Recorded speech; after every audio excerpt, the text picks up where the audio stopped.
Pour répondre à la question, je vais d'abord expliquer ce qu'est la Renaissance. À partir du milieu du Ve siècle, l'art italien connaît un bouleversement, c'est la Renaissance. Elle concerne d'abord Florence, puis Rome et enfin Venise. Il s'agit d'un art nouveau, inspiré de l'Antiquité gréco-romaine, qui met l'humain au centre de l'œuvre.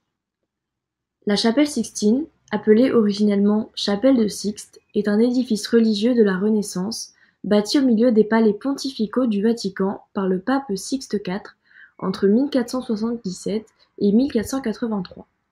Actuellement, elle fait partie des musées du Vatican. C'est là que les cardinaux se réunissent en conclave pour élire chaque nouveau pape. La chapelle est constituée d'une unique salle rectangulaire de 40 mètres de long, 13 mètres de large et 21 mètres de haut. Avec une voûte en berceau et 12 fenêtres cintrées, une galerie extérieure défensive assurait la sécurité du bâtiment. Elle est séparée en deux par une cloison en marbre qui délimite une partie réservée au clergé et celle accessible aux fidèles. La fresque recouvrant l'intégralité du plafond de la chapelle est peinte par Michel-Ange entre 1508 et 1512. Elle est inaugurée par le pape Jules II le 31 octobre 1512 et c'est un chef-d'œuvre de la peinture de la Renaissance italienne.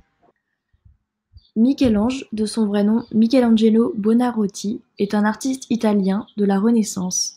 Il est né le 6 mars 1475 à Caprese, en Toscane, et mort le 18 février 1564 à Rome, à l'âge de 88 ans. Il était sculpteur, peintre, architecte, poète italien, mais aussi urbaniste. Une de ses plus grandes œuvres, la chapelle Sixtine. En effet, en 1504, l'équilibre de la chapelle est menacé par les travaux voisins. Une longue fissure cause des dégâts si importants que le pape charge Michel-Ange de refaire la décoration.